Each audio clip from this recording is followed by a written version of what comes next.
Hey, so this is Misery Loves Company, I guess 9/11 edition. If you are watching this at home, meaning if you're watching the video of this we put up on YouTube, Misery Loves Company is a weekly reading series where we feature works from transgressive and outsider authors, I guess is how we put it. Um, And as I kind of intimated, we're recording this on September 11th, 2020. And since it's a special day, uh, we're going to do something a little different than usual. We have a bunch of scheduled readers, as we usually do, but the scheduled reading is going to be split into two sections. The first section is going to be people who have just brought, normal not that anything that gets read here is normal, but relatively normal off-topic works to read. And then we've got a batch of scheduled readers who are going to be reading like 9/11 adjacent content. So fun times there, I guess. First up, we have in the batch of like normal works, we have John Lindsay. Are you here, John? Yeah. Also, I am just to let people know, I'm going to be putting links to the works that are being read in the chat and also on our Twitter feed, so you can follow along if you like. Are you with us, John? Yeah. You hear me? Cool. So you're up first, Cool. and yeah, you can take it away. Okay. Yeah, I'm gonna read a piece that was on New York Tyrant kind of recently. It's called Cool Air Pro. My girl licked her lips like after ribs, said, "Hot as hinges on Hades gates, babe." And I was. The pants fit snug and the AC was overexerted. In those skinny jeans, I was equipped to asphyxiate. Outside, it was South by Southwest, and through the window above my computer, I could see the festival lights effloresce. Laptop shut, I knew what I had written lacked significance. But a shot of anejo and a bump of yayo, I felt potent. I chased my girl out the door and caught her by the hand in the yard where the pomegranate trees flowered despite their disease. My boots bit the earth. Earless lizards skittered in the scotch grass. The next morning, the AC went bust. I awoke to a new way of life. Not quite flora or fauna. It was jock itch, monkey butt, gutter nuts. My entire region was overrun by a voracious fungus. I showered for hours, washed the rot from my crotch and toes with antifungal soap, washed the remainder of me with less expensive stuff. Wellness is a process, my girl said, and tossed the towels I'd only just used into the wash. Weeks and months cycled by, spring into summer. I adopted a nudist lifestyle, but there was nowhere to sit. I applied ointments. The pharmacy stocked a variety for Candida albicans, even more for Tinea corporis. I smeared the stuff in the configuration of a G-string. At the start, my girl was sympathetic. She seemed to understand having a body others might dismiss. But you couldn't miss hers. Necks whipped not to miss it. She said the fungus wasn't my fault, said my affliction was an invasion, a kind of possession. She scoured the internet for cures and shucked the garlic cloves I keistered. Some mornings, camouflaged by the shower fog, I jerked to my girl while she brushed her teeth at the sink. She got upset, wouldn't bend for me when she spit. Through the bathroom door, she read me internet articles. 1.5 billion years ago, humans shared an ancestor with a single-celled organism, both animal and fungal, she said. This is why fungus is so infectious, long-lived and pernicious, because our body thinks the fungus is us. but she was as human as me and made of the same living tissue, full of appetite. Sugar, I'm sorry, she said, but when can we do it again? I want to, I said, and scrubbed with more vigor. I promise, I'm trying. And why is the bathroom always a mess? Those are the tubes and sprays and powders I need. I have needs. I need you too. And when is the AC getting fixed? And how many years had I put off getting a real job in order to write that book about what exactly? About a feeling I had that a time in the past was good and a wishing that the good times had not changed. And how many drafts were in my desk drawer moldering? After all, fungi eat rot. I'm going out, my girl said. You coming? It was another hot night and she was dressed for it. You know I want to, I said, and peeled a clove. I would love to. All night I waited for her to walk through the door. A knock woke me. Through the window, past the diseased pomegranate trees, I saw the Cool Air Pro truck. I didn't have time to shower. Foot on the toilet, I did a few quick swipes with the cream, left the tube on the sink with the cap off. I opened the door and the heat hit like hot soup. He said, sorry I'm late. He was an hour early, mid-60s with hard red sun cancer on his nose. He said, hey, what kind of trees are those? Pomegranate. That's what the wife said. He pointed to his work truck idling in my driveway. A woman in the cab had a dog on her lap. She waved the stump of her missing hand. No fruit, the repairman said. The pomegranate trees never bore anything except preposterous candy pink blossoms. They've got a condition. The dog licked the condensation on the truck window. I steadied the ladder and the repairman climbed the rungs. I admired his athletic wind shorts, built-in underwear bundled loose, venerable testicles. Live alone? The repairman said and cranked a stripped screw. He started to sweat. The stress had me sweating too. No, I said. I could feel the fungus feeding on me. I needed a shower. That should do her, the repairman said. The air conditioner roared with chill friction. Where's John? He said. That's my name, but I pointed to the bathroom. He shut the door. I fanned my groin. It smelled of bread. The toilet flushed. Gotta skedaddle, he said. He pinched the crotch of his wind shorts and with the other hand waved goodbye. The air conditioner screamed and I felt safe. I stripped, jumped in the shower. Through the steam that churned in a warm, wet waft, I prayed that my girl would reappear at the sink. There instead was my jock itch cream, cap screwed on, tube deformed from use like me. Afterward, my penis was raw and my urethra burned from the soap. The burning went all the way up to my heart.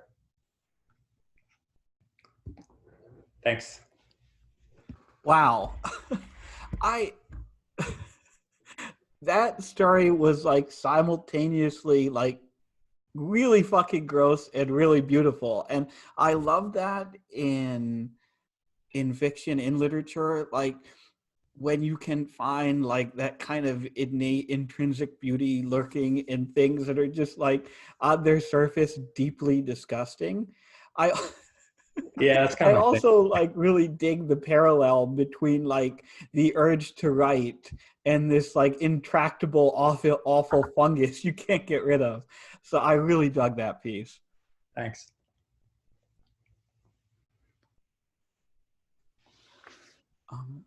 So next up, I don't think Sixes is here yet. Ryan, are you here? I'm here. Hey Ryan, so you're I'm going to be here. reading Hey. from your book, right? Yeah, the Marble Corridor. Yeah.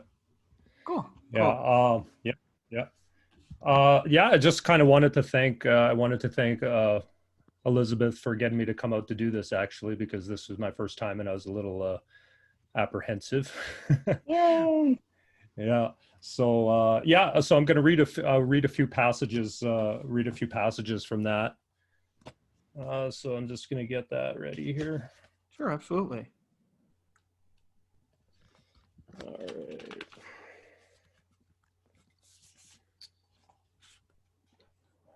Okay. All right. So yeah, so this is from one of the. I'm just going to be kind of skipping around a bit throughout the book because it's kind of a fragmented kind of narrative anyway. So I'll just be kind of jumping around a little bit. A rumor persisted in the city about a ghost train that ran through the river valley. Many people swore to its existence and attested to hearing the clanging bells as it weaved its way across the Highgate Bridge. The bridge entrance, which opens onto a footpath nearly a kilometer long, looked reminiscent of the Rashomon with the same peeling red lacquer. Many times I crossed the bridge at night with its dim luminescence above me and a sense of dread below me as I looked into the murky waters. An old saying about the nature of the river, the Velox. Never pass by the river at twilight. You, weary traveler, are liable to fall in due to the tricks of the water spirits that inhabit the waters. I came to realize in the midst of wide open space that there is no prescription strong enough to dull the sensation of impending death. Actually, on the contrary, that's not true. The embracing of mystery tends to be the soothing balm the further I dive into myself.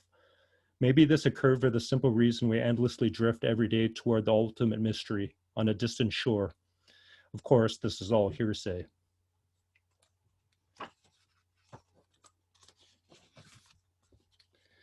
Diary 1, The Color of Sleep. A pronounced desire to stop time and sleep for a year, stirring in the juices of unconscious landscapes, thoughts of mountains and rivers. Perhaps the secret lies in the river, a river diverting itself into the unknown. Always easier to return than to depart, for arrival summons the uncomfortable, the familiar, the tangible, whereas departure can summon up fear, loneliness, uncertainty, as much as it does excitement and desire. Departure then is a kind of sleep. When we travel, we put the familiar and the mundane to bed, letting it slip away until we wake again in its arms. Cities all carry secrets, untold stories, microhistories, shrouded in a past written in code, walled and cut off from the outside world just like the deepest parts of ourselves. The other cities were dead, or at least left to die after all was said and done, leaving masses of people to wander much like their ancestors over ice floes and mountain passes, across rivers and prairies, forests and waterfalls. All was not lost, however, for out there lay an opportunity to begin again, a chance to find hidden gold. The 11th of September, 2004, incidentally here. My mind continues to shift in all directions, awakening me to the treasure trove of ideas, from good photography, death, revenge, beauty. I want to take a leave of absence from work for at least a month so I can organize my thoughts, my work, my life. Another year is almost gone, and I see things slipping away before me in a haze of fragments, deliriums, and empty words. The 16th of November, 2004. Danger, disquiet, anxiety attend the unknown. The 18th of June, 2005. I had a terrible night physically, drank too much gin far too fast, vomited in my room. I was in a fearful state for half an hour before passing out. The 12th of April, 2009.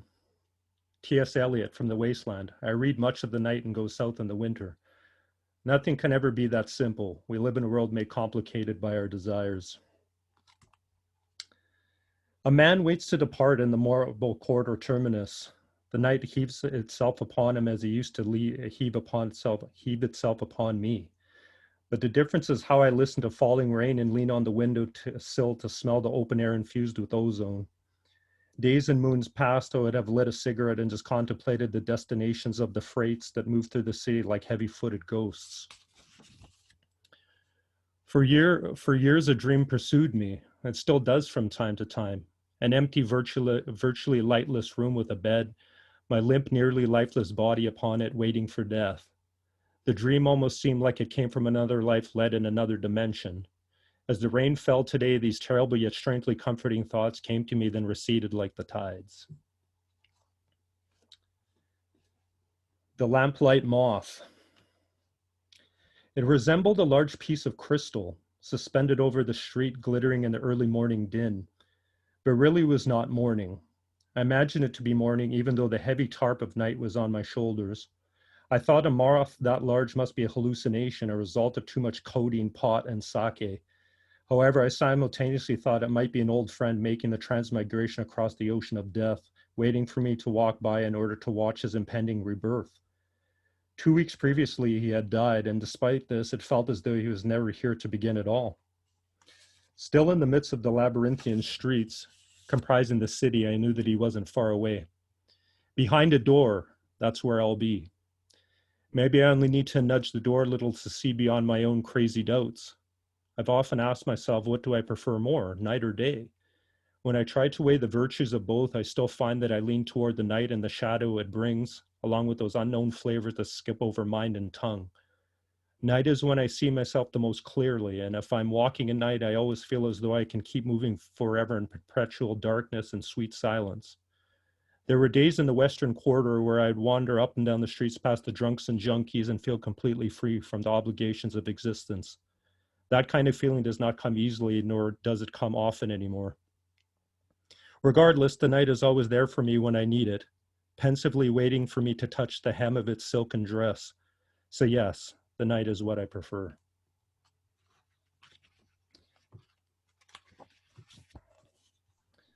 A lifetime of gray skies creates more mystery at Midtown than everywhere else, and a million sunny days had always been something absent from the horizon. A hideous autumn fell upon me, just like the ones I recalled from when I was young and roaming the empty streets, back alleys, parkades, and those abandoned lots. When one is young, a trip to the store at the end of the block is the whole universe, and the lavender and cherry blossoms blooming are morning stars. I used to awake on Sunday mornings feeling an overwhelming sense of dread due to the heavy silence that made me think that the world had come to its end overnight. Slowly opening the curtain in my room, I glimpsed the thick fog covering Midtown. Only the tallest buildings stuck out of the top of its opaqueness, like black icebergs floating on a cloudy sea. The nights wrap round me like a well-worn coat. My city moves without really moving. I spent several nights walking past empty shop windows, drinking a little whiskey, an entirely innocent amount, and reading books under lamplight in the deserted, silent parks. Walking by the river, I watched the slowly moving current along with the occasional flick of a light or a kiss on the Highgate Bridge. In the Tibetan Book of the Dead, when the symptoms of impending death are apparent, a white cloth is put over the face.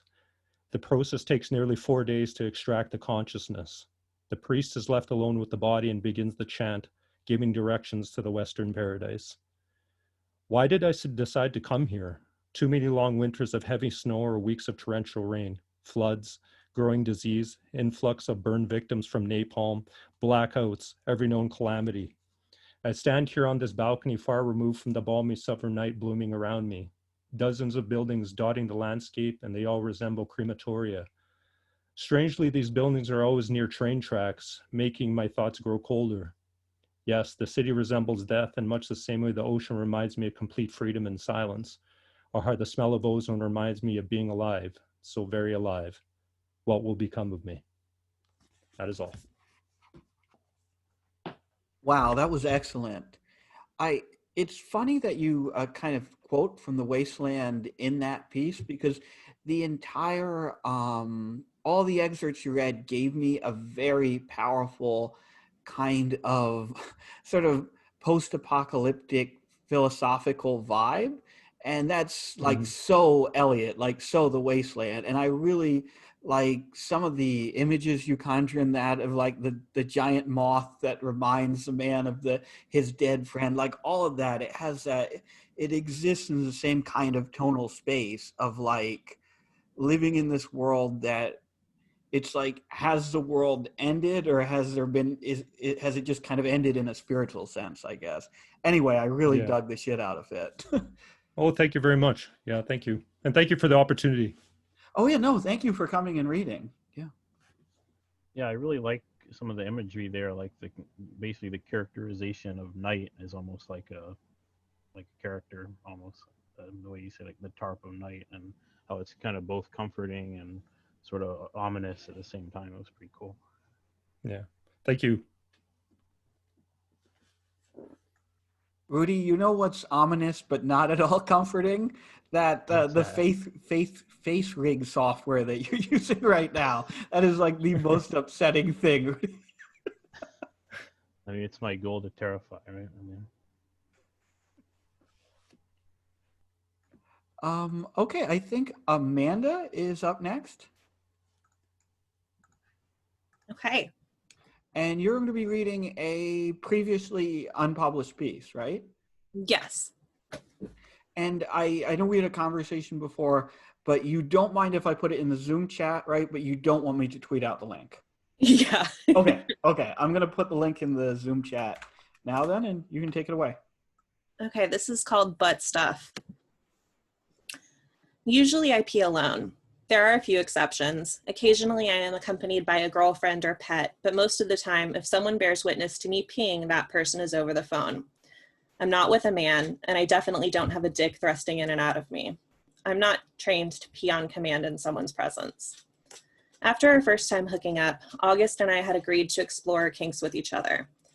I was nervous. August was older, 46 to my 32, and had a lot of experience in kinks I knew nothing about. He was into sounding, a practice of shoving rods up your pee hole, and I'd already seen a video of him bouncing upon a dildo that had been suctioned onto the tile bathroom floor that was so big I was shocked at how effortlessly he appeared to ride it until he came. I was newer to butt stuff, having had anal sex for the first time the previous year. I couldn't imagine being able to plie onto a piece of silicone the size of my forearm. Topping August's sexual wish list was me peeing on him. It was part of the reason he'd gotten us a hotel. I drank a bottle of water on my way there. The room had 2 beds, supposedly so I could pee on him in one, and then after he went out drinking for St. Patrick's Day, he could sleep in the one that hadn't been saturated in our bodily fluids. For the first 15 minutes, we each sat on one of the beds, giggling and shyly looking away from one another. I couldn't understand why he seemed nervous.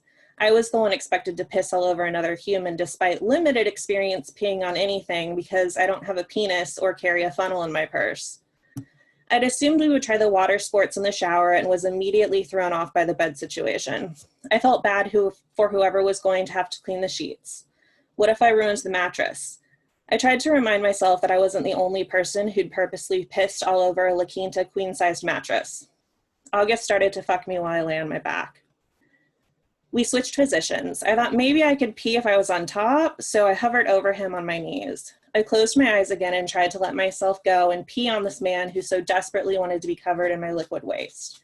But I couldn't. The urine wouldn't come. The first time we had sex was after meeting for drinks at a corner bar in my neighborhood. He hadn't wanted to drive back to Illinois and decided to get a hotel room. My house wasn't an option since he was allergic to cats, so I was inspired from inviting him back to my messy apartment. The only spot he could snag a reservation past midnight was a Motel 6 by the airport.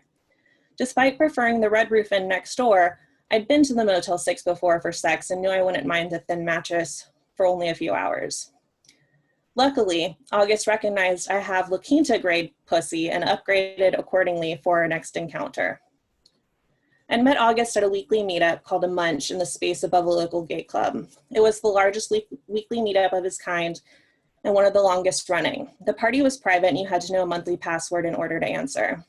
The passwords were always something like, "Be mine consensually," or "Play before drinks," and made me feel stupid whenever I said them to the long-haired security woman at the door.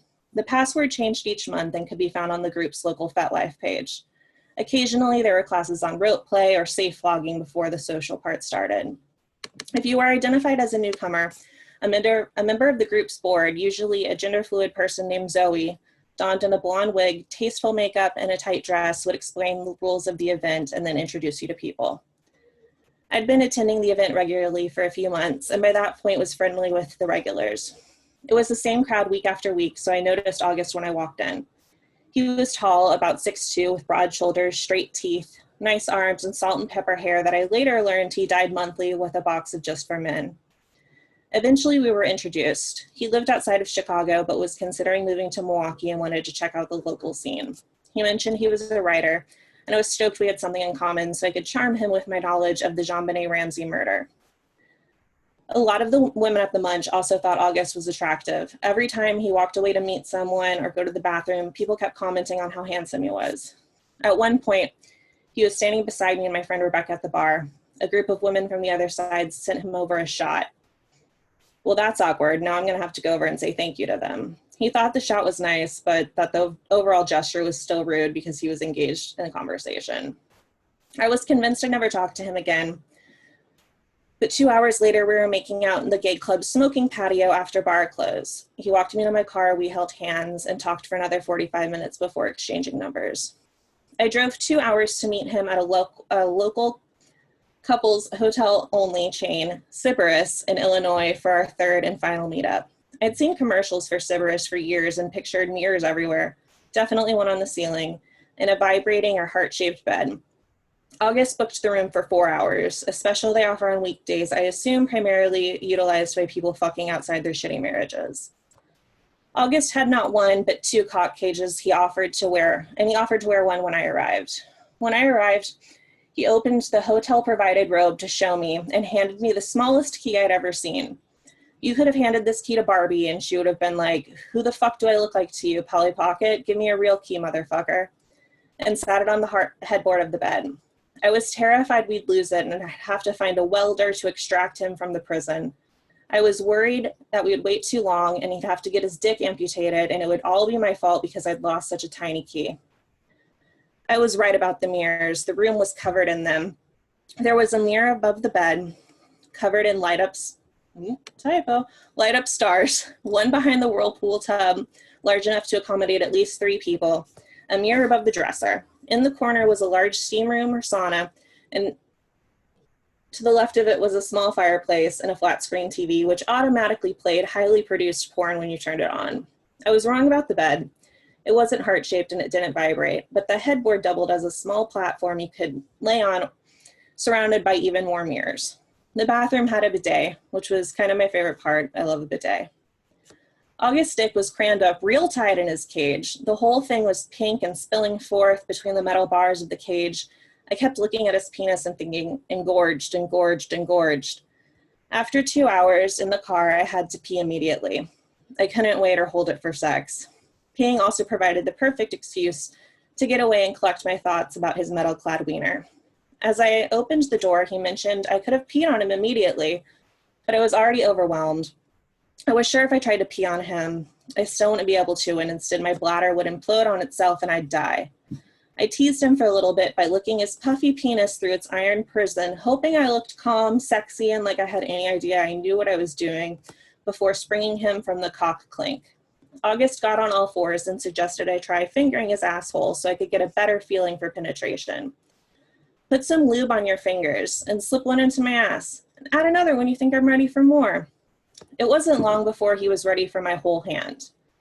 I have smaller hands, and my wrists are some of the only slender parts of my body, but my mouth hung open at how easily it all got shoved up there.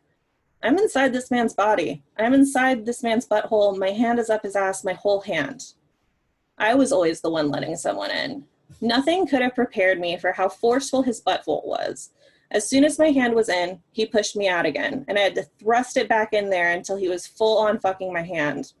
Trying to keep my hand and arm in place so he could keep bucking against it started to make my shoulder tense and sore. It took a lot more strength than I'd ever thought. "How do you feel?" he asked. I'm sure he expected me to say something like powerful or dominant, but instead I blurted, "Like a puppeteer." Eventually, I needed a break.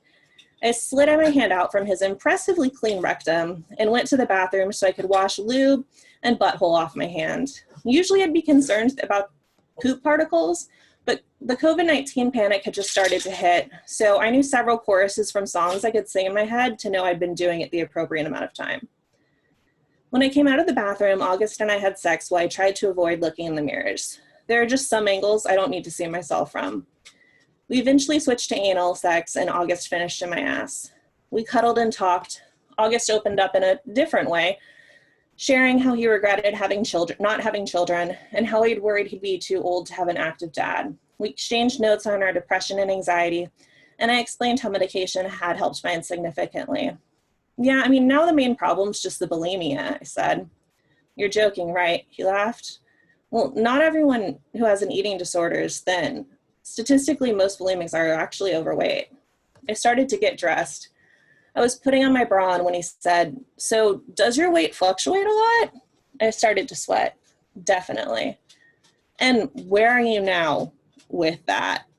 "I'm currently at the highest." It was the truth, and I felt grateful for the fact that, for that fact at the moment for the first time. I knew if I told him I was on the lower end of my fluctuating weight, he'd be disappointed. I thought about lying just to see his reaction, but he'd been a nice guy and I didn't want to always remember him as a huge asshole. A gentleman would have let me put my dress on before asking. It seemed unfair to ask while my body was on full display from every angle, thanks to all the goddamn mirrors. There's really nothing like someone being all, "Hey, how much fatter could you possibly get while you're naked?" I slipped the dress over my head and body as fast as I could. Despite telling August how great I'd been doing in my recovery and how much that recovery hinged on not eating carbs or sugar, I stopped at Chick-fil-A for nuggets on the way home.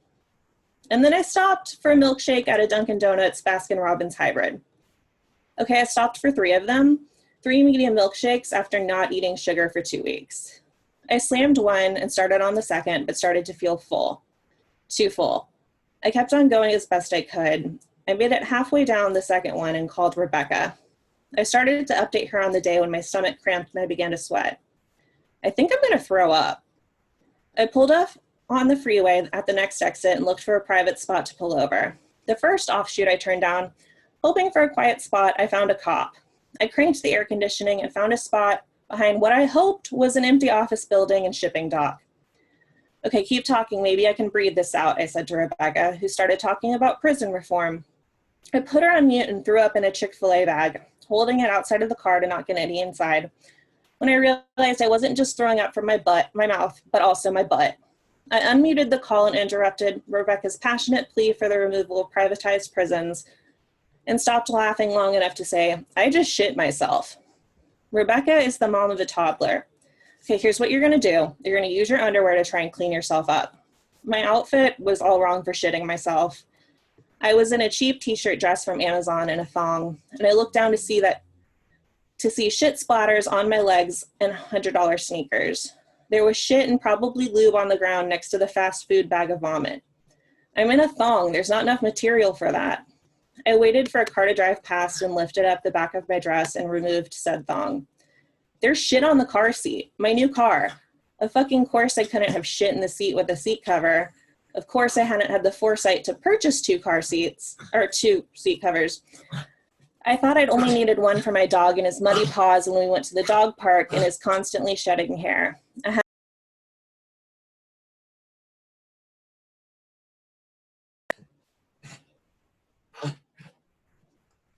Sorry about that. There was some background noise, and I muted you for just the last few lines. Could you reread them? Oh, okay. Sorry, my dog was. Oh, that's what I thought we were getting. These trolls have me on edge, so I had the other window open. I was following along, and then I heard that noise, and I was like, "Oh shit, they're at it again." I'm so sorry. Rolling on his bed and being very vocal about it. Back to me shitting my pants, I guess. I thought I only needed one for my dog and his muddy paws when we went to the dog park and his constantly shedding hair. I hadn't planned for this. I found a brand new pair of shorts I'd never worn and had intentions of selling to a resale shop, but I'd been told it wasn't the correct season for shorts. They had lived in my car ever since. I used them to wipe as much of the shit off myself and car seat as I could. I then threw them on the ground with my thong, vomit bag, and excrement. I grabbed my emergency raincoat and laid it out on my car seat for the rest of the now 30-minute drive home. I prayed with Rebecca. The office building I did all of this behind was empty, and I wouldn't be on YouTube by nightfall. Thanks. That was hilarious. And, it does something that I think that, like, many great comic pieces do, which is that it gets funnier and funnier and funnier, and then it gets really fucking real, and then it gets funny again. And I think that structure really works, because it kind of lulls you into this sense of, oh yeah, this is hilarious, this is funny, I'm laughing along, and then the knife comes out, and you get that kind of like really intense psychological reality, and then while you're still reeling from that, it gets hilarious again. I really, really fantastic piece. Thank you. I'm glad everyone enjoyed my trauma. I really like the parallel between the prison reform and the penis prison there. That was pretty cool.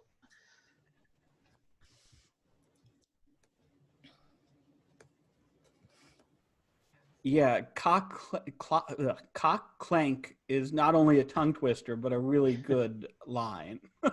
Yeah, I love that. Thank you. Thanks for letting me read. No, yeah, thank you for reading. It was, I think, looking at the chat, I think that went pretty well, I think. So yeah, thanks so much for reading. Is Sixes here by any chance? No, I think maybe Sixes won't be joining us tonight, in which case, that kind of concludes the non-9/11 themed part of the night. And the next set of pieces are all going to be, let's say 9/11 adjacent. So first up is Sam. Me? Yep. Me, Sam, or is there a different Sam? No, you, Sam. Okay. I'll put the link in the chat. All right. So this is called The Foreigner's Guide to America. It's sort of excerpts from a travel guide. Austin, Texas. America's secondary San Francisco resides in the great state of Texas and has approximately 0.004 more firearms per capita because of the state's lackadaisical attitudes towards gun regulation. The rate of firearm death remains constant, however. This fact, as well as the amount of Trump-supporting lesbian couples that populate this wilderness of idealism, perplexes our research team to this day. There is a yearly music festival, held for industry types, that has been overrun by Midwest hipsters that are not quite ambitious enough to move to California. This is likely due to the lack of overt racism on the West Coast, which tends to make those not from there homesick. Any and all who are interested in making it in the music industry need not apply. Unlike Los Angeles, the mandatory sexual favors provided on part of the performer are unable to be repaid by the charlatans who masquerade as agents in this barbecue-tinged brothel. Massachusetts. Massachusetts was originally colonized by a group of dull English Puritans whose custom it was to marry their own daughters. But this group was later driven out by hordes of barbarian Irish, who still hold claim over the land today. Though of Irish blood, the native tongue of their ancestry has since far degraded into a series of pejoratives which are repeated ad nauseum. One must interpret this orientalized Irish, quote, language, unquote, purely by gut instinct, as true fluency can only be achieved when one has developed a physical dependence on prescription drugs, preferably by the age of 9. Despite the reputation of the locals, Massachusetts is nonetheless home to some of America's top-ranking universities, all of which prohibit the locals' admission. During the theater run of Good Will Hunting, the capital city of Boston rioted in order to have the film banned. This is because the movie portrays a Boston native as being capable of learning mathematics, a trait the locals closely associate with homosexuality. This is a great heresy to the Bostonian, who considers the practice sacred and only to be performed in one of the numerous Catholic churches that dot their cityscape like the freckles on their ugly children's faces. A cityscape which, thanks to America's far-sighted founding fathers, is laid out in such a labyrinthian manner so as to prevent the Bostonian from being able to leave, while those not from here may come and go as they wish. Indiana. Imagine Nebraska without tornadoes. This is Indiana. Imagine Florida with its mosquitoes, dull retirees and all, but minus the coasts. This is also Indiana. Imagine a citizen from Alabama, but without that charming accent that makes hearing a racial slur such a delight to the ear. These, as well as 47 other comparisons that I will leave to the reader's imagination, are what exemplify America's least exceptional state, as well as its citizens.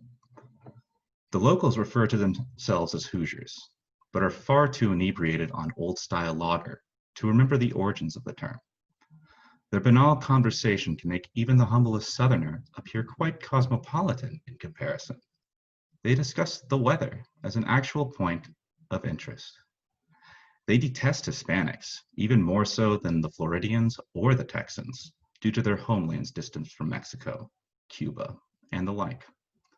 The jingoistic nature of the Hoosier can be seen in their method for keeping out foreigners, which, elaborated below, is actually quite clever and was very successful up until recent times.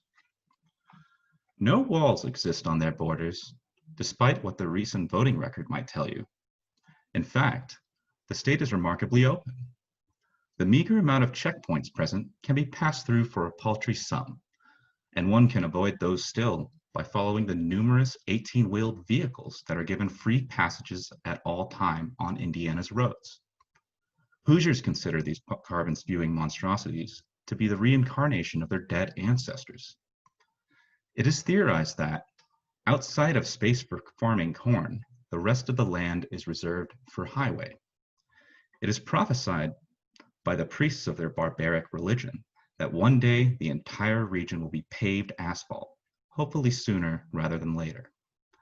Many drive through here, between Ohio and Illinois, or between Kentucky and Michigan, or any combination of the four, without realizing they passed through a, quote, place, unquote, at all. This did quite well for keeping out immigrants until the invention of modern GPS, much to the Hoosiers' dismay. Still, precisely what culture they are trying to preserve remains a mystery to the rest of the nation. Once per year, they make pilgrimage to a motorcar race known as the Indianapolis 500. In this contest, motorists are forced to turn left until, one by one, they fall asleep at the wheel and crash their vehicle into the stands, typically killing hundreds of bystanders in a spectacular explosion.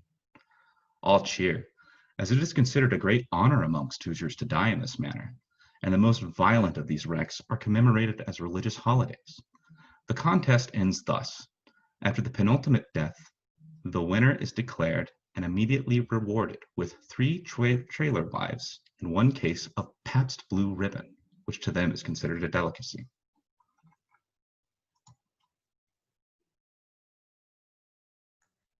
That's all I got for that one. That was brutal. just vicious and brutal and wonderful. I love pieces like that are just like uncompromisingly nasty. No, that was great. I really enjoyed it. I really appreciate the tone of voice that you had there. You know, the kind of staid ethnographic type of, you know, like almost documentarian type style it was read in. That really added to it, I think. Yeah, that's what I was going for. Thank you. Thank you for correctly explaining the Indianapolis 500. A lot of people don't get it, but I'm really glad that you understand our culture so well. Yeah, like people that aren't from Indy don't get it at all. So It's too bad. Okay, so Hestia, you're up next. Can you hear me? Yep, I can hear you now. All right, cool. Let me just pull it up real quick. Okay, here we go. The people of paradise will not regret except one thing alone, the hour that passed upon them in which they made no remembrance of Allah. Before my missions, I always remember that passage from the Hadith. In my fervor, I send prayers forth to the eternal Allah. May our assault today be blessed by him, as we fight for our caliph and our social Islamic republic. It is the day after the holy month of Ramadan. Our instruments of death shall be consecrated in the blood of the enemies of the Lord.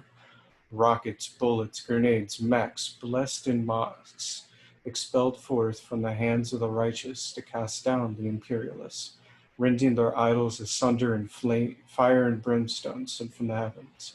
Strength through faith, souls hardened and given meaning through our pilgrimage to drive the heretics, idolatrous capitalists, and Satan himself from the lands of Europe. I end my prayers and dress myself in the uniform of the lost guerrillas of Allah, we of the global Mujahideen. I eat my simple breakfast within our ramshackle HQ in the city of Berlin that we shall soon abandon today, after our surging onslaught severs an arm of the resurrected Der Stahlhelm, just one of many fascist lapdogs of satanic America. We shall take the Ishtar Gate and surrounding area today, liberating an old artifact of Mesopotamia which was stolen from our lands by the Germans over 100 years ago. As I eat my breakfast, I ponder how many of us will die today, how many we will kill, thereby condemning them to hell, how many widows and orphans shall be made today. Whatever the cost, we will be justified, and history shall prove to absolve us. My comrades and I sit in a tense yet peaceful silence as we all prepare ourselves for the violence we shall unleash today, giving our due remembrance to Allah. Our unit's imam sings nasheeds as we acquire our tools, made up of primarily old Soviet weaponry left here after the collapse, all except for our Ibn Ziyad 89 mech, manufactured and delivered directly from Baghdad, the capital of the Caliphate. Finally, we put on our masks to hide our faces, for we as individuals do not matter. We are just the very tip of a nail on the finger of the Caliphate. Our masks are all the same green expressionless shields for our faces with the words, "The swords of the Ummah shall strike down the forces of Iblis," inscribed in black Arabic upon them. Just as the divine is one, we are one, our souls interlinked, our minds and hearts united in purpose. I climb up the ladder into the holy Mecca envisioned a decade ago by our Most High Imam and his faith-fueled hallucinations. I have been trained since the age of 5 to pilot these angels. I first piloted one into combat at the age of 14. My life is one dedicated to extolling holy fury.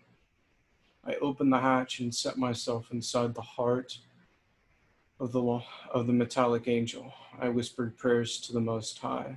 Then we set out to continue on the long path that will take us to salvation. When death comes for us in our holy war, we shall accept its embrace. Our death will mean nothing. Our actions shall live beyond it. As I spin webs of thoughts related to my life, we arrive. Quickly, we get to our positions, 100 kilometers away from the enemy's entrenched position. Our snipers stationed on the precipice of parking garages nearby. Their first shots shall be the trumpets of angels, calling forth us horsemen to unleash hell on the enemy. The stillness of time, just as the first shots ring out, stretches forth, engulfing us like the maw of a titanic beast. Our assault begins as I launch rockets forth from the mechanical seraphim I pilot. The rockets puncture the walls of their compound, shattering them apart like a lover's tongue breaking the shield of its lips. They scream as their guts are launched out of their bodies, blood coming out of every hole. They started firing back. To my right and left, one after one, my compatriots fell. I press a button on the console, activating the machine gun on the left side of my machinic archangel crafted in heaven. The bullets rain down upon the Satanists like the heavenly host's arrows, delivering justice, casting them down to their demonic overlords. I relish in the justified carnage as I barrel down to their compound, rending them asunder with rockets and bullets alike. Then came their own rockets, burst in hell, belching fire. They slammed into my sweet angel. The jaws of hellfire ripping off the machine gun, cauterizing the wound in an instant. The angel and I scream in unison as the heat engulfs us. I lash out in fury as the pain fills my vision with tears. 1, 2, 3, 4, 5, 6, 7 rockets sent screaming forth, carrying divine fury with them. Dozens of the fascists evaporated by me as my angel and I collapse to our knees. My comrades take the opening to surge forth, hitting the compound in a tidal wave of steel, tungsten, and flesh. bringing me and my angel into their embrace, protecting us from further pain. I climb out of the angelic tomb and collapse onto the ground, my left arm seared like steak in third-degree burns, as I lay on the pummeled, bloody body that is left of the earth below me. I turn my corpse over, only to see that we had won. Our flag raised high as the corpses of both sides mingled like strangers at a dinner party. I prayed as my vision turned black, passing out from exhaustion. All of our scars, pain, and fresh bullet holes would be worth it. Those who had been turned into corpses would be sent to heaven in peace, knowing they had completed God's will on earth. I vanish now into the collective body until God calls upon me again. That's it. I would like to apologize if I tripping over my words a bit. I am very stoned right now. No, god damn. that Wow. was spectacular. I really love, and this probably comes as no surprise to anyone who reads like Misery Tourism, but I really love pieces that like take genre tropes or take genre like cliches and then subvert them and like inject a whole bunch of like like profoundly daring like problematic content into them, like that sharp contrast between like subjects that are taboo or subjects that make people uncomfortable and like people's expectations of like genre fiction, which is like number one, that it's going to be safe, it's going to be easy to watch, it's going to be easy to consume. Like I love pieces that exist on the borderline there, and that one just definitely did. Just very excellent. Thank you so much, William. Okay. Uh, thank you. I really need to see the anime adaptation of that. that I really love the world building there, and the imagery of the combat is intense and pretty interesting. I love that.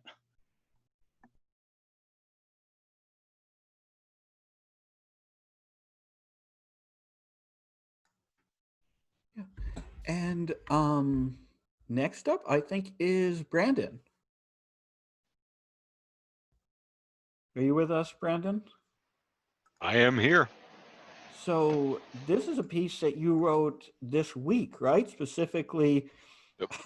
I remember we had a conversation like, hey, next week Misery Loves Company is going to fall on 9/11. And you were like, well, goddamn. And I think this is the result. So yeah, It it's all is. yours. It is. All right. So it's going to be a little bit of a performance piece to go along with just the reading. You may see something conspicuously just to my right here, and that is going to be relevant momentarily. So this is a piece titled 91119. I remember it all too well, watching those explosions rip across the sky, scraping from the heavens to the earth with a hailstorm of broken glass. I remember watching that chimp-faced dullard chimp-braining through reading a book to children. Pulled away and back to reality as sure as those workers were pulled to the streets below. World trade was about to take on a whole new meaning. Trading daddy's loss for vengeance. Nothing fires up the gullible like fireworks. Time to go to war, time to get our revenge as if it was ever ours to take. Our revenge was his revenge. An attempt to save face generationally as if that were a thing that could be done. We knew it was Al-Qaeda, but let's go fuck the Taliban. Fuck, get me an Ativan. Stereotypical sandstorm's a shitstorm, a firestorm. All you hear from the right is yeehaws and hajis and hijabs and jihads. And let's just roll over to Iraq for a good measure. Weapons of mass destruction, a distraction to justify finally trying to settle daddy's issues. Why not use Uncle Sam's loyal sons to do the dirty work? Dirty bombs and nuclears, rumors around the nucleus of anything that can be said to make us all blindly hail the chief. What do you mean there's no end in sight? Hindsight is 2020, but we'll get to that eventually. Fuck, we're tired of the warmongers, but when our best hope is just an inconvenient truth, how the fuck are we supposed to get excited? I think I'd rather kick back and drink a cold one while I watch the polar ice caps melt.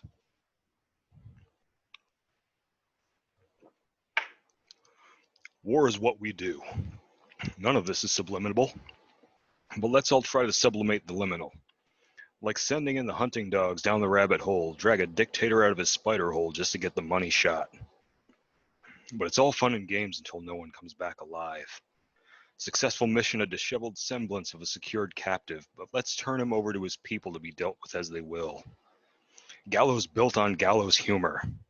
Strung up for the world to see, hoping that just maybe we'll have less of a mockery standing at that podium squinting, like he's still trying to find his father's smile somewhere in the crowd. Or maybe he's just waiting for the other shoe. Remember when leadership was meant to seem intelligent, or at least expected to be eloquent, or at least use words that actually make sense? Well, we won't get fooled again, we say. That's just laughable. Or at least expected to be, as he aimlessly tries to justify everything he's done and ignore that this was all for oil, well, at least he was affable. And far more reassuring than the withering man in the black suit, with the vulture's nest hairline and sinister character most excellent, that we knew would step in if we wished him too much ill. Even he'd have been less unsettling if only duck didn't have two meanings.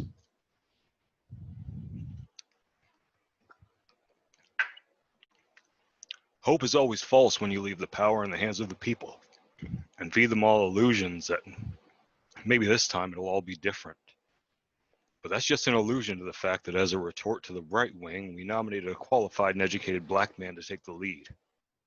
Like we didn't think he'd turn out to be just like the rest over the last 200 plus years, or that the system would actually let him lead anything beyond town hall meetings and press conferences. From an almost endearing simpleton, we go to a man who millions would simp for. A progress milestone that would have broken through that stone wall if only a bunch of old white men were willing to let go of the chains and just let the man command. It should have been an answer, well worded and as composed as the slowly rising score of a returning king, or perhaps some other figure coming to overthrow the emperor, forgetting that the hero's journey sometimes ends with our protagonist living to see himself become the villain.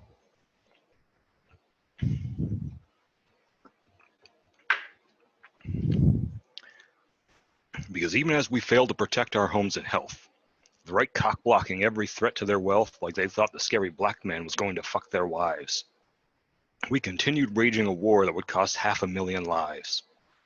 500,000 for 3,000, let those numbers sink in. Or on second thought, maybe don't, because the government sure doesn't like us to be thinking that maybe, just maybe, they don't have the interests of peace in mind. Because then you might also start wondering, as your mind winds up just wandering, if the numbers would have been higher or lower, if not for the use of UAVs. It plays in the background of my mind like a WAV, knowing that the man that we had hoped would bring peace instead continued to perpetuate laying civilians to rest in pieces. And yet, by comparison, we almost have to leave him on his pedestal because of these two imbeciles that sit beside him in the hall of presidential history.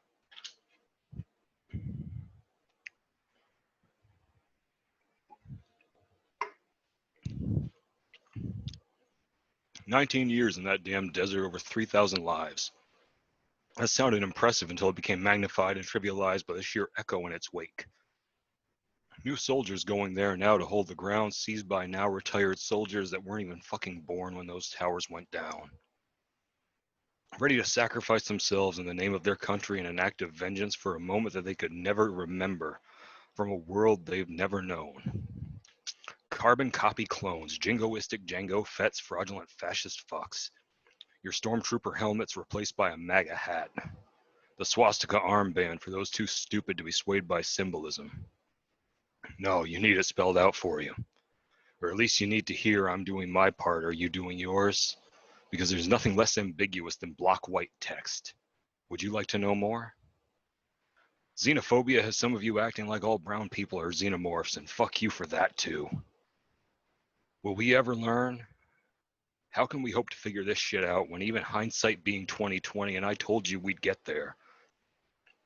We forget that we stormed the beaches of Normandy to help protect the Jewish Europeans, while we were putting the Japanese Americans in the same kind of concentration camps, just without the gas chambers. From legal Americans who come from another country, this generation or the last, to waking dreamers to nightmares and putting little brown children on ice. We'll never fucking learn if we keep letting history repeat itself.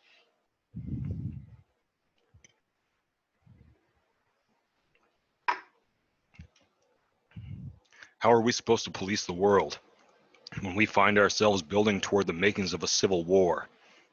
Because our own police can't police themselves. In the middle of the worst plague of a generation, this generation of plagues can't stop and focus on anything other than trying to blame the most convenient foreigner that they can find. Lockdowns and quarantines and riots and protests, does any of this actually make any progress? Or is this where we regress into our most savage forms as we reenact the fabled fall of Rome? We've already got our Nero. A quarter of a millennium, we've come so far just to have to tear it all down and start again. But what choice are we left with when we look at our history and realize that the foundation the house is built upon is rotten, festering, and infested with vermin at every level of the chain of command? Fuck it, make it stop.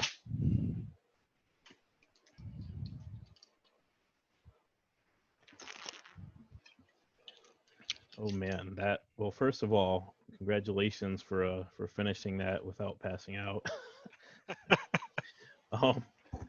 Second, I really love the Andy Rooney / network style like angry old man type of vibes that gave off. That was pretty great.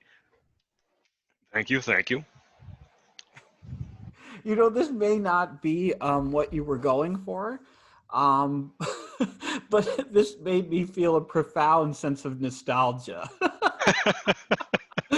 Just like all of the pop culture references that you worked in, especially to in the first few stanzas. I mean, I love the other shoe line. I was happy about that one. It was like watching newsreel footage, you know, and it was like watching newsreel footage from a time that like simultaneously was just terrible and insufferable, but also was when you were coming of age. And so you naturally have this kind of rose tinted like approach to it, like when you're looking back. So yeah, it gave me very weird feels, and I appreciate that. I'm glad to hear that.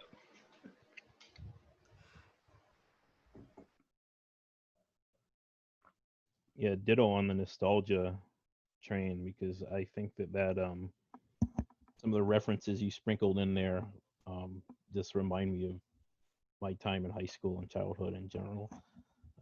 The Starship Troopers stuff, the Xenomorphs, which is a great line, by the way.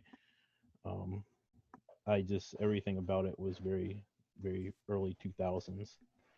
Yeah, thank you for that. The Xenomorphs line is actually what started me on the whole thing. I had that one line and everything grew from that.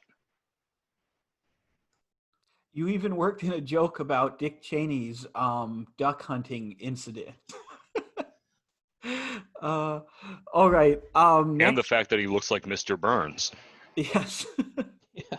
So, Rudy, you're up next.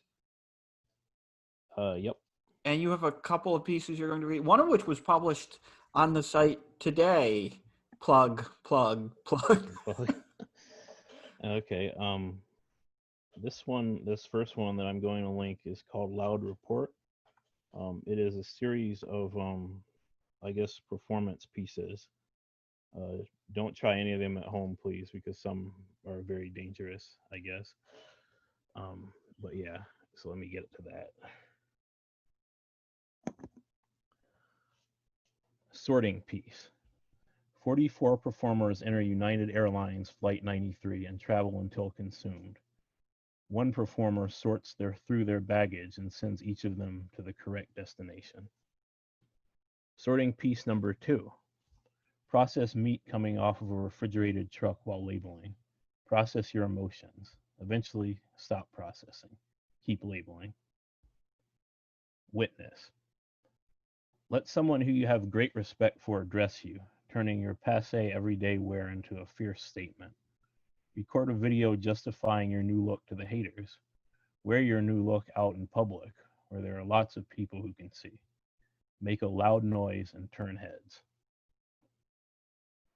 Rooster mentality. Open the door of your henhouse and let all the fowl out. Let them wander away and shit all around your neighbor's yard while they are gone, until there is huge mounts of bird shit covering everything. They'll come back eventually. The whole of the law.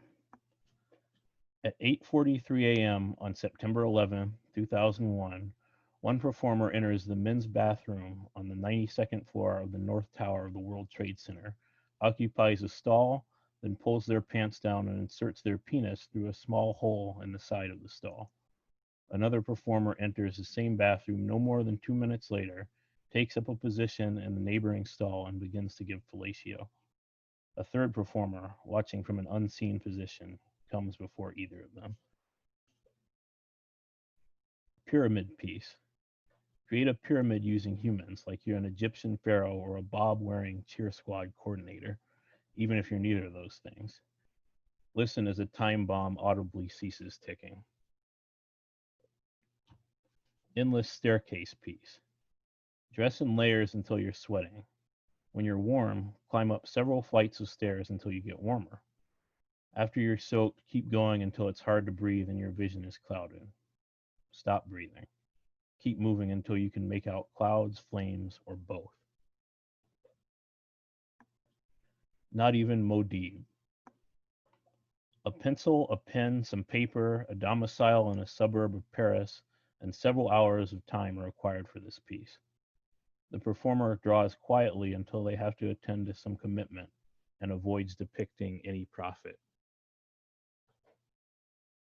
Peace. Enter a place where there are people living and draw your weapon. If it's an M4 carbine, depress the trigger until everyone stops moving, and not just the men. If it's a gladius, plunge it through barbarians until lamentations lull you to sleep, the women and the children. If it's a lightsaber, whirl it around your body until enemies' limbs are as detached as your current mental state, then stop imagining empires and return to building nations. Divided 93. Dive from a high place while the contents inside of you shift and become somewhat weightless.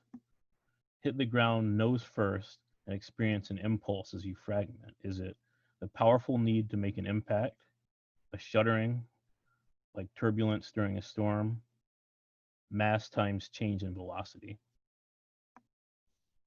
Scatter yourself across miles. When your shards are partially reconstituted in official documents, posts on message boards with expired V-Bulletin license, and birds' nests, give those reconstructing you what they want. Be quiet as your pieces are collected and buried ceremoniously near the spot where you landed. While experiencing the personification provided to you, a fucking broken airplane, by this brief performance, use your fleeting sentience to consider the value of the arts. I'll wait. Moment of silence. Convene a group of performers to sit in a windowless room that has a landline telephone, a single vent, a conspicuously placed surveillance camera, and a door that can be locked from the outside. The door should be locked once everyone is inside. All performers must be scientists, whatever that means currently, with different specialized disciplines. Performers should deliberate about the length of a moment. After 1 hour, another performer who is not a scientist dials the number for the telephone and asks whoever answers it if they and their colleagues have established a definition for a moment. If they have, release them. If they have not, or if the non-scientist performer cannot understand the definition they have come up with, the non-scientist performer should laugh maniacally, hang up the phone, and proceed to release a lethal poisonous gas through the vent while watching the feed from the camera. When there is no more movement in the room, the non-scientist performer should, without using a timekeeping device, approximate the amount of time it took for all the scientists to die. About 7 seconds, about a minute. They should then turn the camera off, bow their head, and observe a moment of silence for the victims of the September 11th attacks, using the time they approximated as a rough guideline for its length. And that's the end of that one.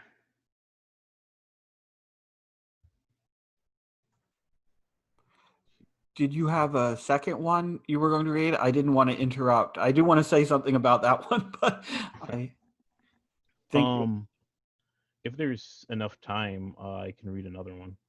Oh, I think there's enough time. Definitely.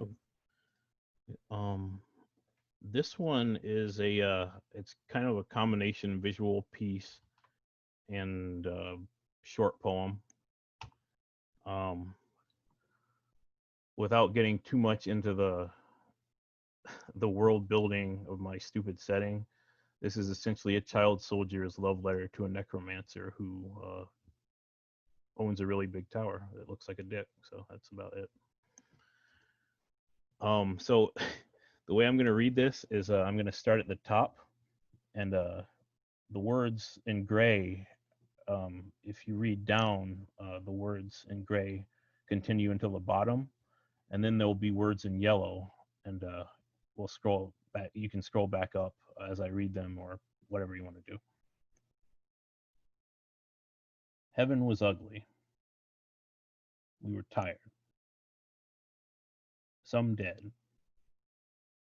My buds, a mulatto, an albino, rats. Still can't afford that guitar. Computers make movies. Giant brains make plots. Strangers abuse us. Strangers lay our lives down. I dream of her, but I'm scared of the dark.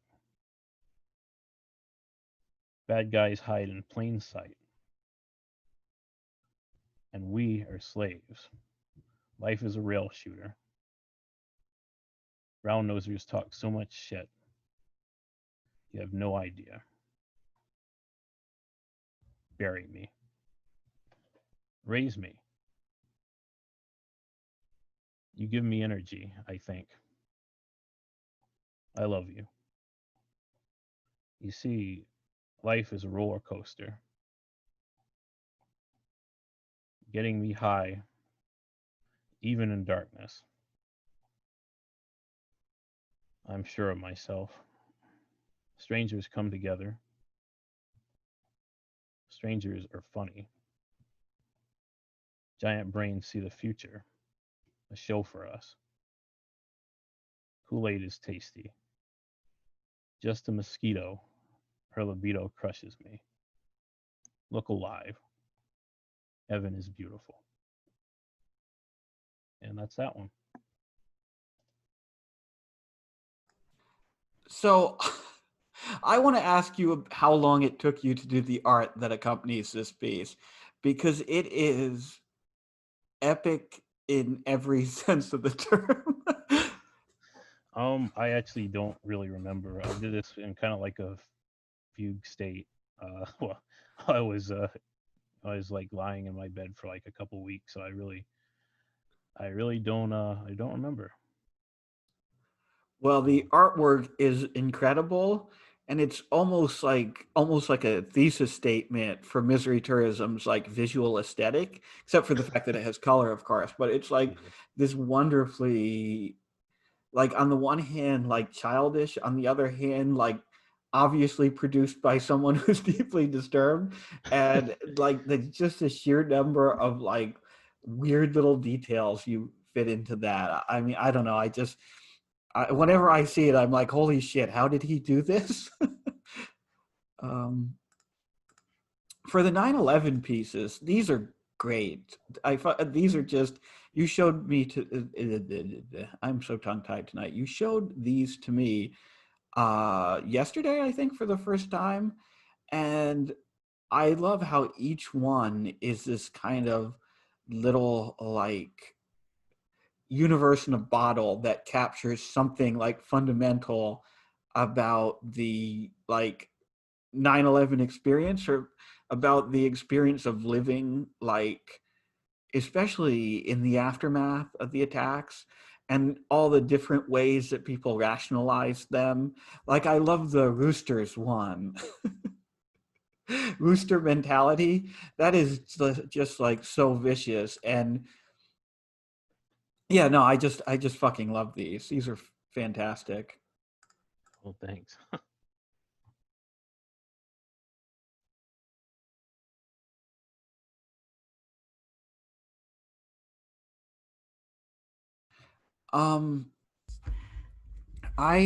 Next up, I'm going to engage in a little bit of I don't know, abuse of my editorial authority, and I'm going to read a few 9/11 themed pieces that I've written through the years. Just 3 short pieces, shouldn't take too long. The first 2 are actually, you can kind of, or me, like, they're attempts to get at the same idea. So you'll probably notice like some repetition of language and of images and of themes and stuff. But it's like, I don't know, you know how you get something stuck in your head, like an image or a way of rationalizing something or understanding something, and you have to make multiple passes at it before you feel like you've expressed it. Anyway, the first piece I wrote it looks like about 4 years ago now, maybe a little over, and it's called The Petition.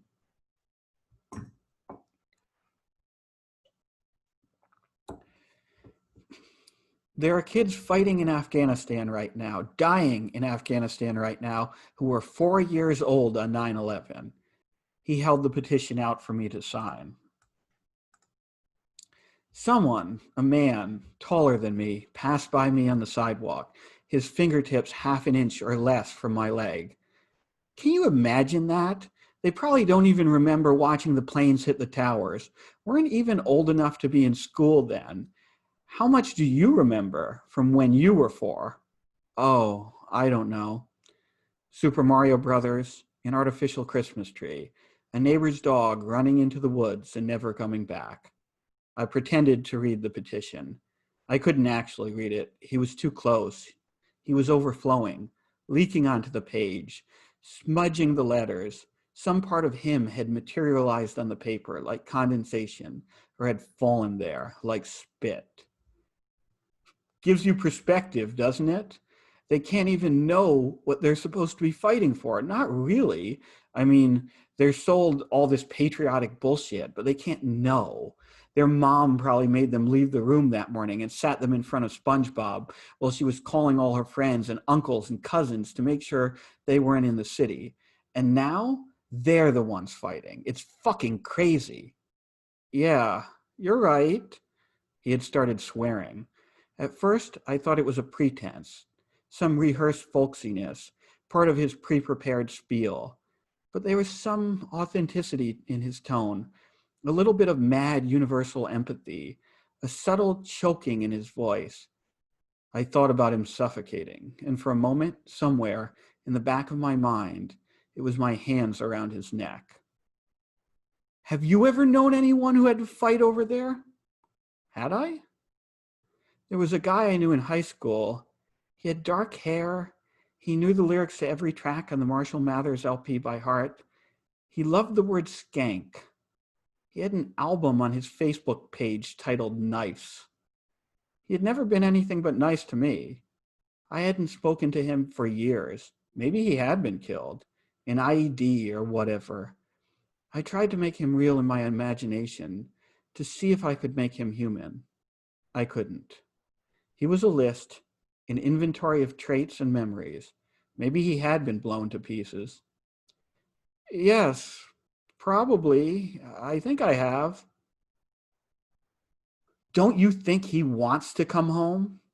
I realized then what I wanted to say to this man, to him, and to the bits of him stuck on this petition. I wanted to tell him that age had nothing to do with it, that what he or I or some 4-year-old saw or didn't see on the TV a decade ago was irrelevant. 9/11 was a regional tragedy. It was one of those stories that would have been confined to the metro section, had it not been for New York City reporters who imagined themselves the center of the universe. It was a bad traffic day, turned into a scandal, turned into a media obsession. It might as well have been Chris Christie closing the George Washington Bridge. I could remember the day. I had spent that morning watching ash clouds undulate on television, and then, around mid-afternoon, I went outside. It was a beautiful day. Flawless blue sky, 70 degrees, birds, dragonflies, etc. All that, and I didn't even have to leave New York State. With all that was happening a few hours south, the firefighters trapped, the falling man. I couldn't even taste smoke in the air. I tried. And that was his war too, a regional tragedy. I signed the petition. He cornered me into a handshake. I thanked him as I walked away.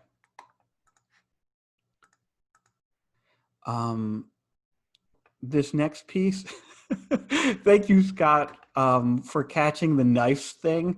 That part is based on a true story. Anyway, the next one, as I said, it's very similar. It's called A Regional Disaster. And this piece is actually, it's a chapter that I salvaged from a NaNoWriMo that I started to write and then aborted, I don't know, in 2018 or something, years ago. And I posted it on the site, I don't know, out of vanity, or I think we needed content because we had a 9/11 theme one month.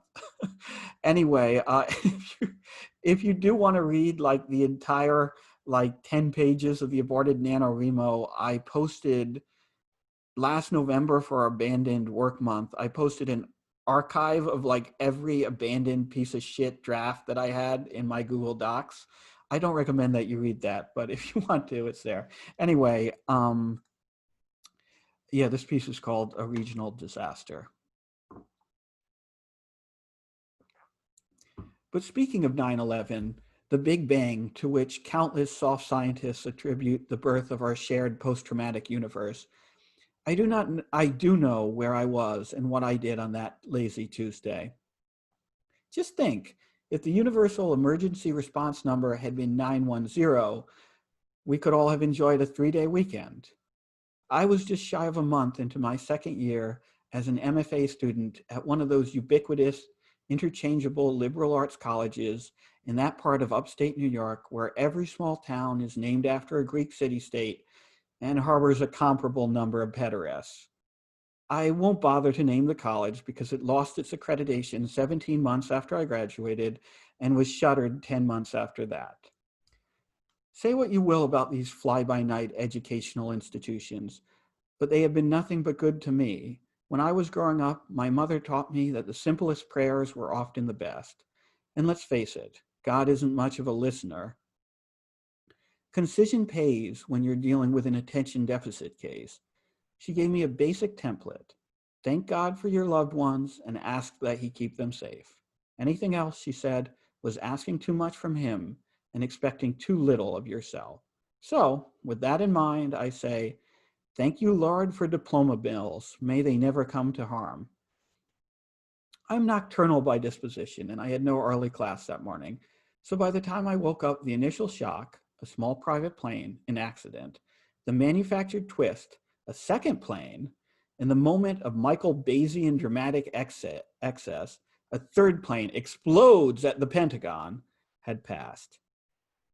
I had planned to have a casual breakfast, Captain Crunch directly from the box and a cup of tea, and write a poem for a 4:30 seminar.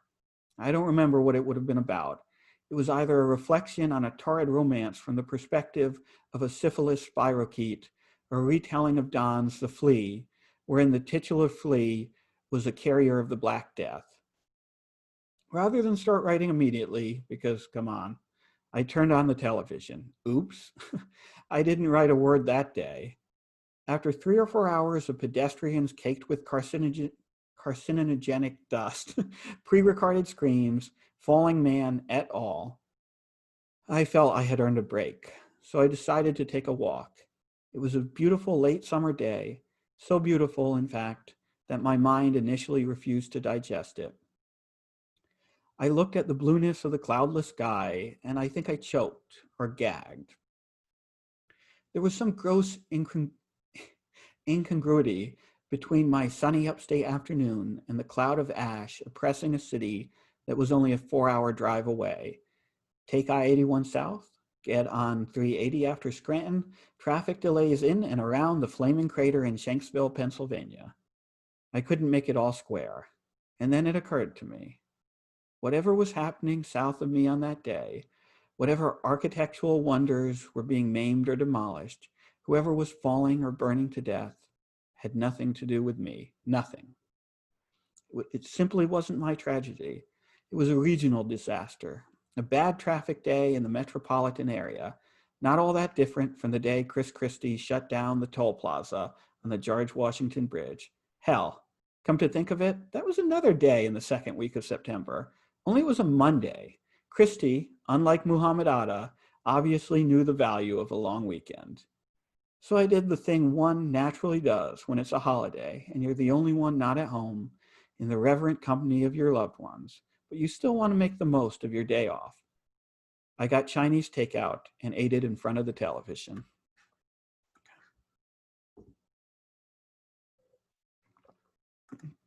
And now I have one more piece and then I'm done. The only version of this piece on the site is presented as kind of a comic, so I apologize if that makes it difficult to read and follow along if you'd like. But on the plus side, the visuals that a friend of mine made are objectively better than the story. So there's that. Okay. And this piece is called Falling Man.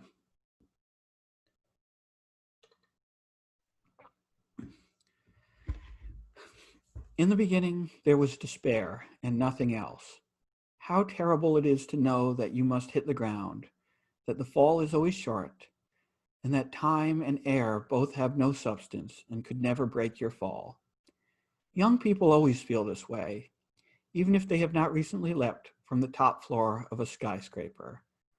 They are in free fall, and they know the landing will be painless, and that life is never painless. And from this unknowable painlessness grows the horror of death. But the fall does not end at the moment our protagonist first spots the ground. It continues, and the passing of the seconds is thrilling. He counts them. 1, 1,000, 2, 1,000, 3, 1,000.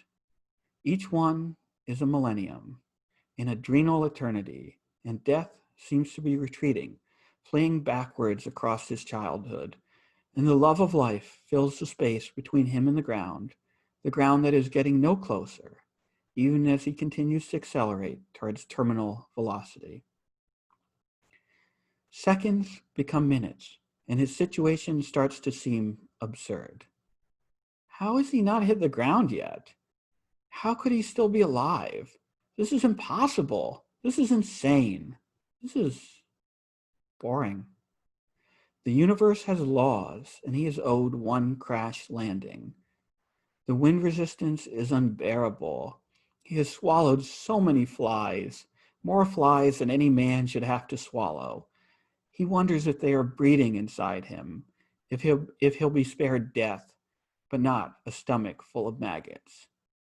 Certainly, at least an hour has passed, or maybe hours. He can't tell, doesn't care.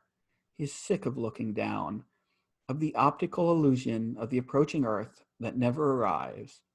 He looks over his shoulder, past the tails of his open jacket, flapping in imitation of flight, and sees that the great cloud of smoke and ash is gone. It is a sunny, cloudless day, just as it was before the first plane's impact. He begins to worry about sunburn, about melanoma. There's a brown spot on his arm, but it's just a mole. It lacks cancer's ragged edge. He sighs, either out of impatience or relief, and inhales a dragonfly. The sun goes down, and the display on his digital watch begins to track moss. It's a new moon, and he can see nothing above him and nothing below. He only sees the moss. He keeps his mouth shut. He's not hungry, not thirsty. He would like to sleep, but he can only sleep on his side, and the wind's direction keeps changing, turning him whenever he starts to get comfortable. And the fucking moss won't go away. Everything is an irritant. God damn this life, he thinks. God damn it. Days pass, and months, and years, and he continues to fall. And that's it. I love that piece. Thanks. Yeah.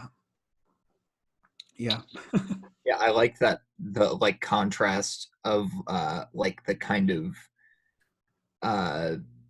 like normal little things about living contrasted with him being like a suspended body in the air. It's very kind of absurd, but like kind of heartfelt at the same time. Yeah, I think that's very much kind of what I was trying to do with that piece, like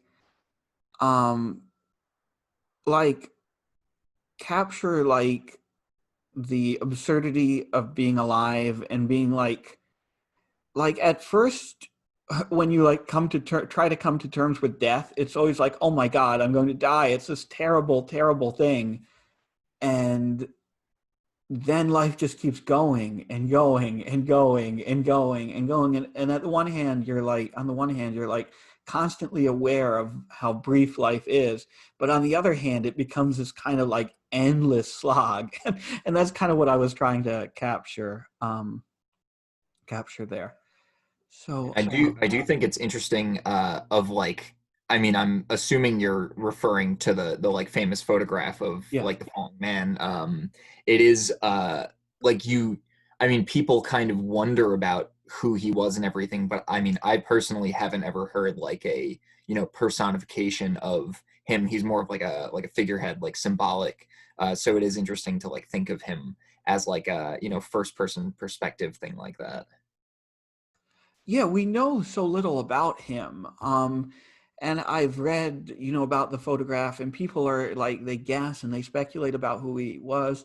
A lot of people think that he might have been a restaurant worker who worked at that restaurant that was like at the very top of one of the towers, because in the photograph it looks like he's wearing the like long like server's coat, or the coat of someone who would be working in the kitchens basically. And that's like where the tails detail came from, because you can kind of see the tail of his coat flapping. But yeah, it's like I've been fascinated by that image, and I don't know if it's because like I think with this piece especially, like if you're my age, you kind of were coming of age exactly when 9/11 happened, and your entire like adulthood has been in the shadow of it. And I think there was like that was kind of on my mind too.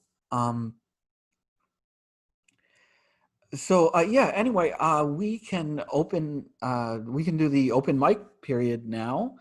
If anyone had a piece that they wanted to read and they weren't one of the scheduled readers, you can, now's the time.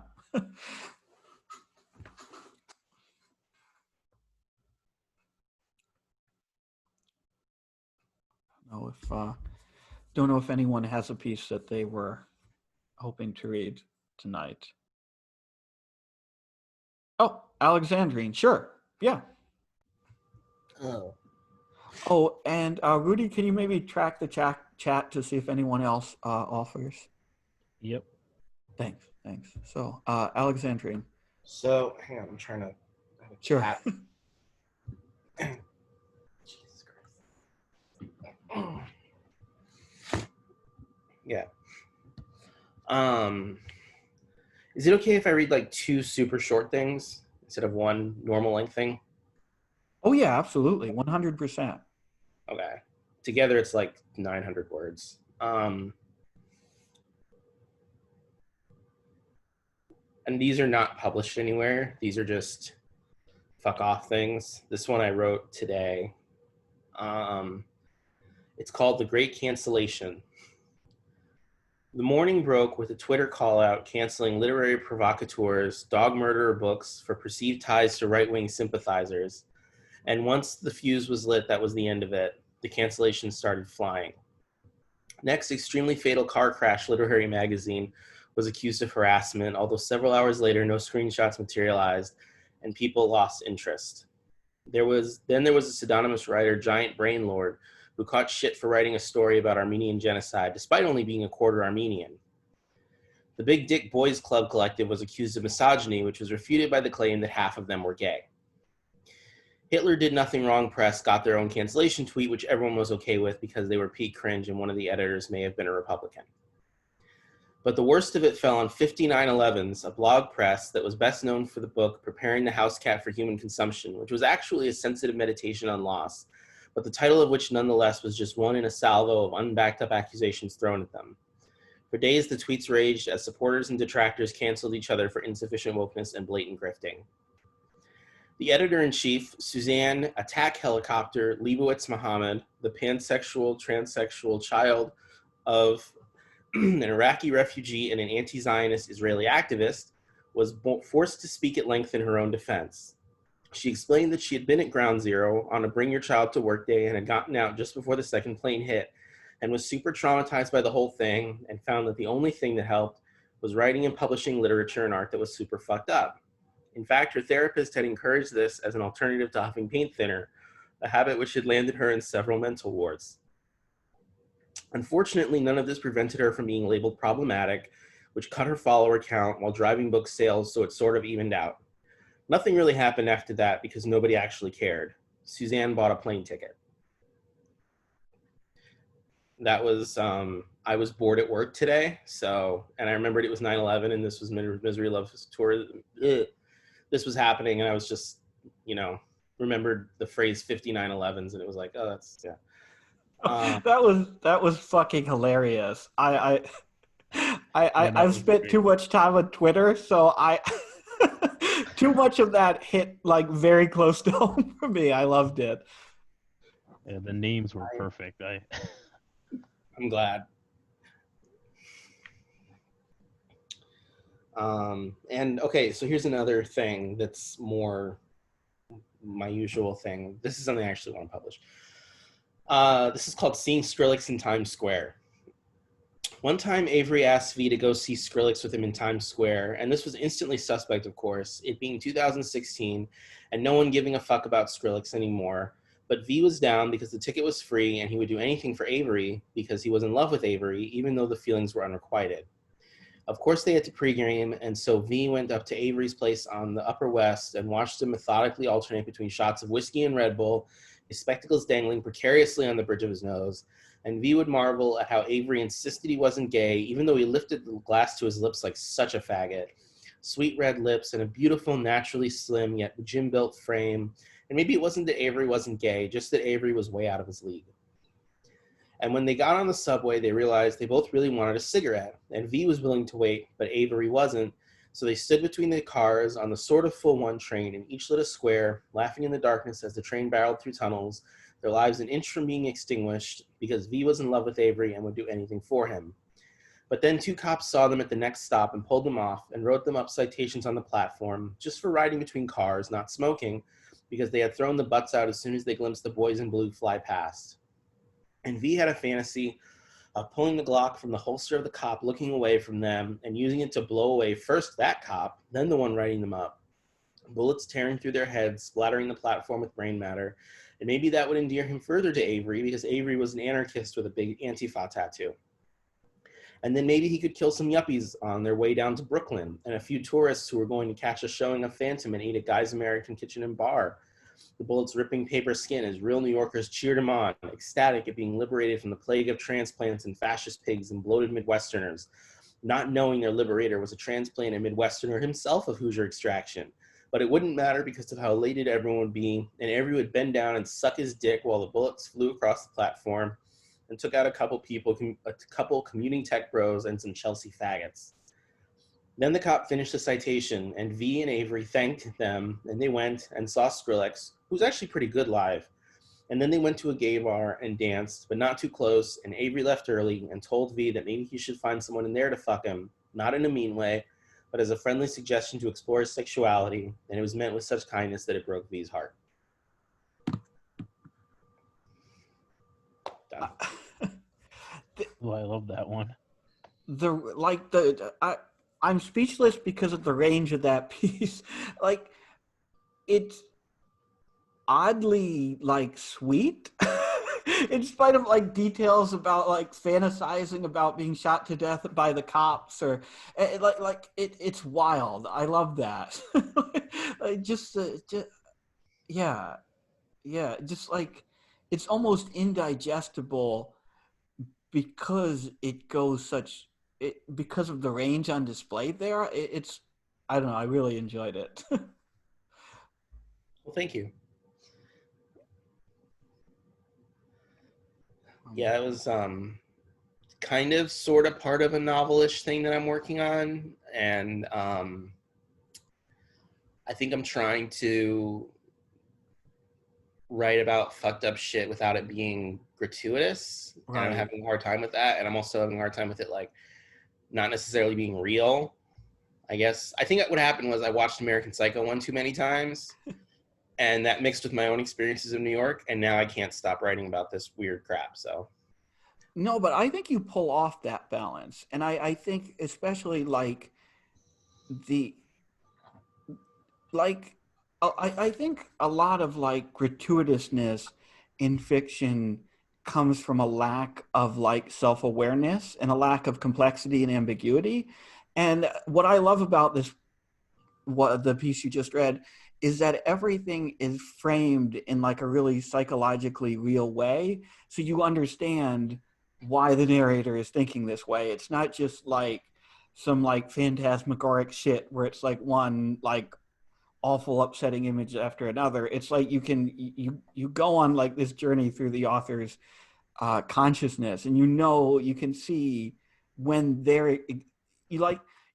I'm aware that you're aware of when your protagonist is exaggerating and when they're like engaging in like neurotic thinking and stuff like that. And I think that's the key, like being aware of that self-awareness or making the audience aware of that self-awareness, if that jarbled like row of words meant anything. no, it did. And I think that's I hadn't looked at it that way before, but thank you. I think you're right. You said this was part of another novel, or something you were working on. Is the character V related to the one in Gold Digger, or? I guess it's the same. I don't know. I guess if it's the same person or not. I think I just use that as like a placeholder when I just kind of get going. Mm-hmm. So I think it's more of a sign of like I'm writing something fast than it is a sign of like necessarily being the same character.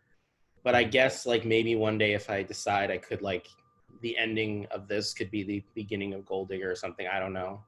Gotcha. Yeah. The V extended universe. Yeah, it's a bad habit. Like all my stories fit together. There's like a whole bunch of Indiana stuff, and now there's like a bunch of New York stuff, and I can't help it. It's just I get stuck on a character or just a figure, and I can't let it go. Yeah, I understand that. For me, it's more like I get stuck on ideas, and it's like, how am I going to say this? And then I keep going back to those ideas over and over again. Rudy, who's up next? It looks like Dawson, you're up next. If you want to go. All right. Yeah, sure. Cool. Can you guys hear me all right? Yeah, you sound good. All right. I wrote this today. I'm hoping to write more with it, but it's called Monstrosity. Off to a great start. Monstrosity in the Age of Mechanical Reproduction. The way it all started reminds me of a date Emma and me went on back in high school. Emma and I went to see a movie, some haunted house flick. I don't remember the movie all that well now. Anyhow, the theater was like half empty. Around the start of the second act, when the ghost or whatever the fuck was really starting to get riled up, I started seeing this haze gather over the seats. I didn't think much of it as I was working my hand up Em's thigh just then. But then I started to smell smoke. You smell that? I said. It smells like smoke. She whispered something I couldn't hear, so I shrugged and kept half watching the movie and fumbling with the buttons on her blouse. Right as I'm finally starting to get a few of the damn things undone, the fire alarm starts blaring. Baby. We were far enough along then that that's what she was calling me. Baby, she says, something's wrong. Well, no shit, I thought. So I start looking around, and all the other fellas there with their dates start looking around too. I locked eyes with one of them. Big blonde guy I had a couple classes with. Couldn't remember his name if I tried. Varsity, though. I knew that from his coat. But we're looking at each other, kind of half daring the other one to be the first guy to stand up. Nobody wanted to get branded a chicken shit for running out first. The alarm cuts out, and I turn to my girl and say, "It's nothing, babe. Probably some asshole in the projection booth trying to scare us." Now, I could tell that didn't put her at ease any, but I could also tell she wasn't going to say that I was full of shit either. "Okay, baby," she says. She leaned back up against me, and we watched some more of the movie, and I got a couple more buttons undone. But I'd be lying if I said I wasn't listening real close for the door. I heard it swing open and closed a couple times behind me, probably the pencil necks and their mousy little girlfriends leaving. "Better safe than sorry, princess," I imagine them saying, all nasally. Fuck them. Varsity, his girl, my girl, and me, we were going to stick this thing out to the credits. Well, another 10 minutes or so go by and everybody starts to settle down again. The haze I saw earlier had gotten thicker, but I didn't let that worry me none because my hands were full of Emma's tits and her hand was on my cock. A teenager's romance, if ever there was one. So we're sitting there squeezing and rubbing on each other when I hear the door slam open the way it only ever does when it's an attendant coming in to make sure nothing unchristian is going on in the dark of the theater. "Button up quick," I whispered. Something was off, though. I turned around and the attendant, he's standing there all red-faced, panting. He looked around for a second, then hollered out, "Didn't you all hear the alarm? The whole Cineplex is on fire. Get out. Get the hell out of here." Em, she's up and out of her seat now, blouse buttoned up all crooked. I'm up too. Everybody, even Varsity, is heading for the door at the same time. There are about 30, 35 of us suddenly running up the aisle, throwing elbows left and right, trying to get the fuck out after we realized just how deep in the shit we were. All the theater rooms branched out from from one main hallway that connected to the lobby. We were in rooms 6 or 7, down near the far end of the hall. We all came running out into this huge blazing fire. The heat off the flames was so hot it made me sick, like getting up too close next to an electric stove when you've got a sunburn. Just then, Varsity must have gotten in his head that he was going to lead us all to safety. He pushed his way up in front of me and everybody else, saying some action hero shit like, "Follow me, I'll get us out," or something like that. I guess maybe he didn't count on the fact that we were all scared enough to do what we did next, but either way, everybody kept on pushing forward and he wound up getting trampled. I still think about the way his hand felt underneath my shoes, the muted crack of his finger bones. But I didn't think about it then. Nah, I was still trying to get free. Everybody was. We all kept running. We passed the concession stand on our way to the exit, and I heard the popcorn under the counter start jumping around. When we finally got outside, the Cineplex was starting to collapse in on itself. The fire trucks were starting to get there by that time, but we knew they weren't going to be much help. It was a lost cause. I hugged them close to me and we watched the fucker burn. It was all we could do. And that's just about exactly how it was when the dead stopped saying dead. And that's all I got. Wow. As usual, I like the way that your pieces deflate pretensions about literature, but also like moral pretensions people have. I love the piece with Varsity where he's like, "I'm gonna be a hero," and there's Yeah. rides right over him. And I think that's very true to at least the way I see human nature, where these kind of attempts to, and I think fiction, especially fiction that's, I guess this wasn't really a genre piece per se, but fiction that's more plot propulsive kind of fiction, Mhm. it tends to fill in the gaps with these broad heroic characters or with these moral generalizations. And I love it when a piece just steamrolls right over those. It's going to hit genre pretty soon when the zombies show up, but So it's headed there. yeah. Yeah, it is. Yeah, I really like that one too. William had said, the part with Varsity where he's like, "Yeah, I'm in action movie mode." It kind of just gets totally deflated, and it's awesome. Oh, thank you. I love too with the way that that character kind of becomes like the sacrificial lamb who represents everyone in the group kind of being like misguided, but like is allowed to stand in for them and has to suffer for it. Well, thank you very much.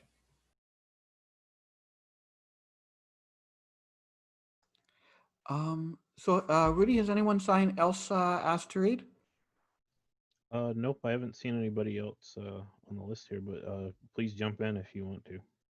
Does anyone else want to read?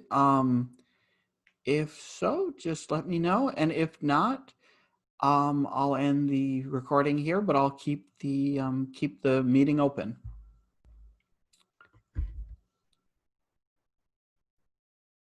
Nope. Okay, well, first of all, thank you to everyone who came and read. I really appreciate it. We always get such a wonderfully just awesome, diverse, and strange group of authors. Everything that was read today was either hilarious or profound or just fucking great. So I really appreciate that, and I really appreciate everyone who keeps coming to these things. No matter how awkward I get, no matter how awkward they get, it's so much fun, and I really appreciate it.